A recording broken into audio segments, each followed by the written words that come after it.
G'day guys, back again.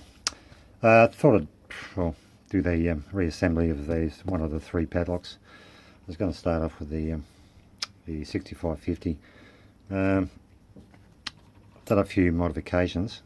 Just a disclaimer, I'm not a great challenge lock maker because I haven't got the patience or the time to sit down and put the work in to pins and that. And yeah, I just haven't got the patience, and yeah, but my work is pretty rough compared to some of the artistic finery and pins out there. Mine, I can only do the best I can do with my patience level. 5 minutes is about my limit before I start losing focus and staring out into the distance, so to speak. Yeah. Anyway, let's give you a rundown what I've done. I haven't done much to the core. I haven't threaded it because I couldn't find the bloody tap that would work. So yeah, bugger it. So what I've done, I've just done some counter undercutting in the 4 and 5. Reasonably deep. Reason being, what I was going to do, introduce into those chambers or the pinholes. Actually, I'll go through the pins one by one, starting from number 1. That's one I've sort of modified a bit. Yeah, I've just done a couple of deep, I don't know, we call them serrations.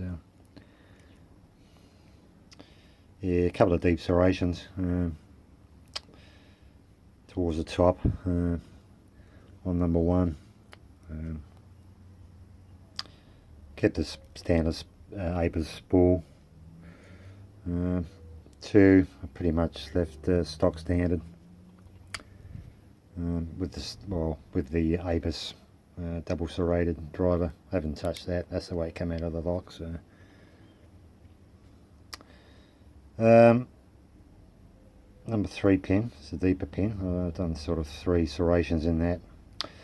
I would have, liked to have threaded that core a bit, even lightly threaded the core, number 3 hole in the core, but like I said, I didn't have the tap to do it properly. But I'm not going to go out and buy one just for this. I'm a bit too tight for that. But yeah, number 3 is a standard Apis spool. 4, kept that standard.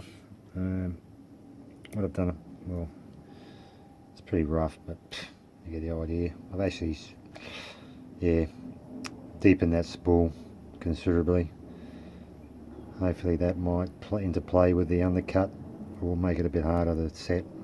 That's the theory anyway. Whether it works out that way, who knows. Yeah, 5 is standard Apis. What I've done this one, I've actually, deepened the spool, but I put a little ball on the end to act as a swivel point, because I'll make it a drunken spool. So the idea is that can sort of float in the top of the Bible and hopefully catch in the undercut somewhere, or make it bind a bit. Again, that's the theory. Used to say someone could get this and pick it in bloody 16 seconds, but yeah, that's part of life. You win some, you lose some. So that's basically what I've done. What I'll do now, I'll just put this back together. I didn't modify the key either, because I haven't got the pins in that diameter to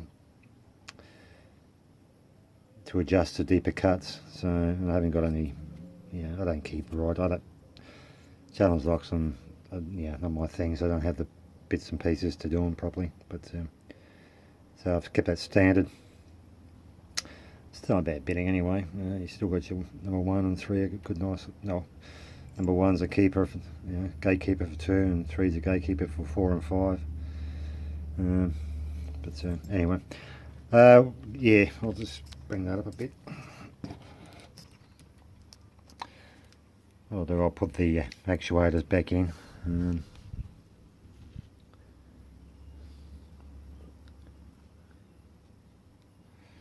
Just put them in one at a time, obviously, so that goes in that direction.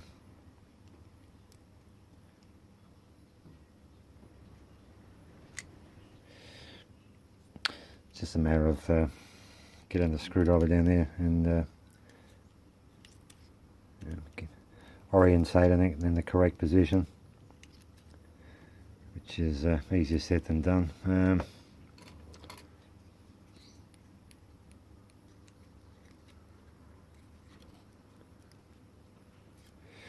Okay, yeah, it's just a matter of putting the other half in.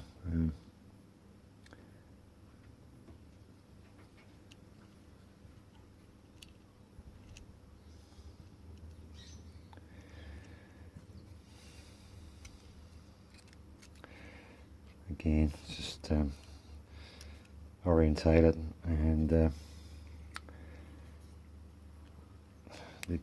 keep it, keep it in the right position, obviously. Just depress it.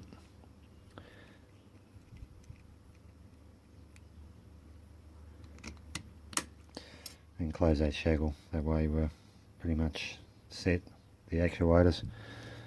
Put the pins in. Obviously.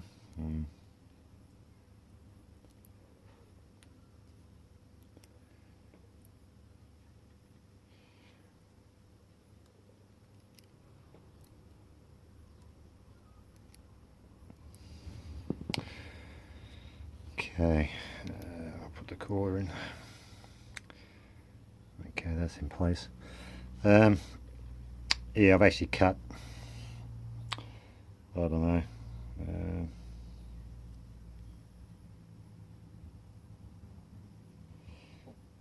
come on,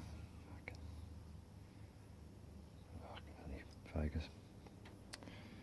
Yeah, anyway, I've cut that back to allow for a LAB plug to go in to make up the distance. So I'll put that in place. Just orientate the plug.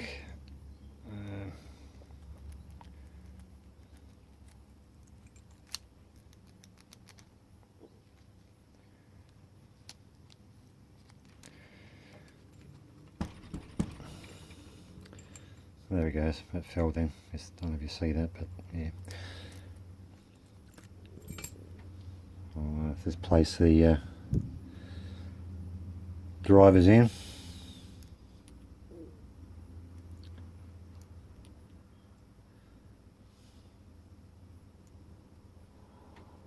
Yeah, so make sure I put this, orientate this one. The little ball goes to the top. Yeah, number 5. And the master wafer. Let's place the springs in.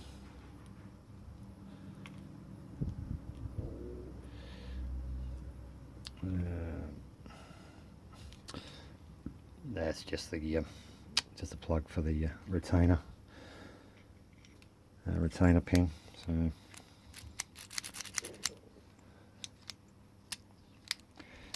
yeah, that's beautiful. It's actually smooth as a baby's bum, that one.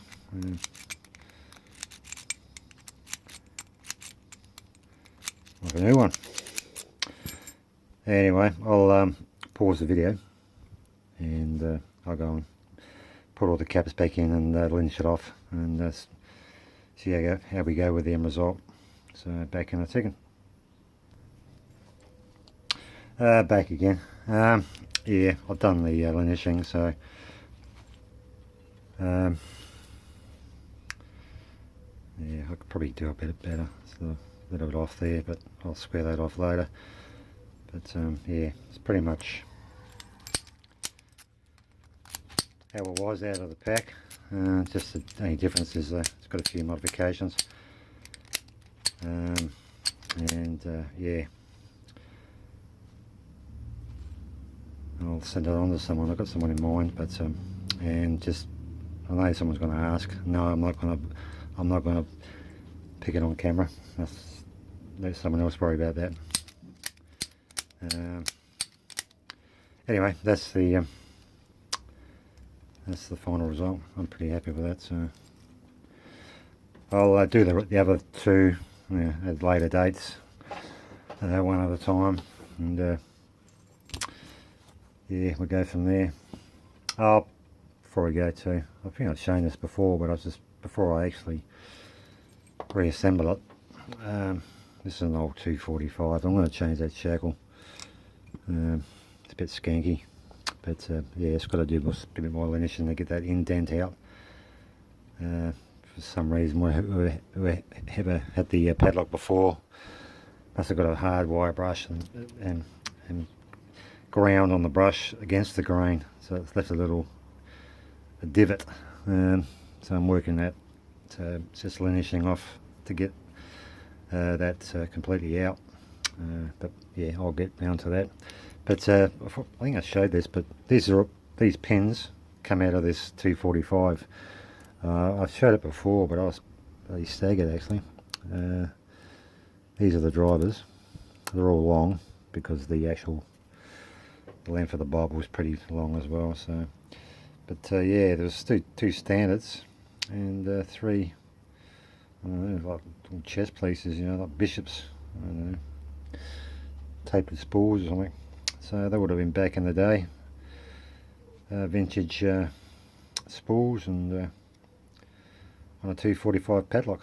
That would have been Lockwood. So yeah, they had a bit of trickery back in the day. It's surprised I found that in a 245 actually. Yeah, 9 times out of 10 they're pretty much just standard tapers, which is bad enough in their own right. Nice clean tapered pins, but yeah, found these in there. Pretty impressive for actually. Anyway, I thought I'd just show you that. I think I did show it before, so probably seen it before. She said a fair while back in the videos, but anyway, that's the genuine key for it. The old vintage, the old font gives it away, the age. Yeah, so I like it, they're all original. Well, that is original. All the pins are original. Everything's just a matter of reassembling it. Yeah, so that's it. 12 minutes. Before I go to this one's Jimmy G. I think he's mentioning about those cam retainer screws for the 570 ovals and the 590s. Yeah, mate, that's the price. It's $80.44. That's including GST. So I guess $72.50 plus GST. So $80.44 for 250. That's the part number, and you can't get them off the street either, mate. Unfortunately, you got to be an account holder of LSC in the trade or related in the trade somewhere. Either a door manufacturer or window. As long as you've got a business name and an ABN and all that, you can get an account, open an account. But yeah, you just can't walk off the street and buy them. But that's the price. But they're genuine locks, Lockwood or Assa Abloy with the Loctite, blue Loctite. Yeah, I don't know, maybe if you search around the screw manufacturers, they might have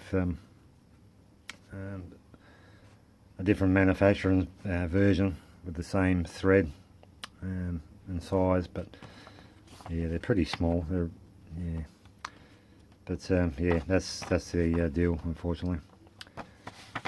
Anyway, that'll do. I'll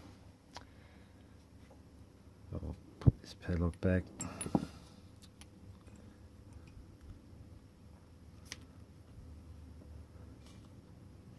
And there, and yeah, so 1 down, 2 to go. Yeah, until next time, take care and goodbye.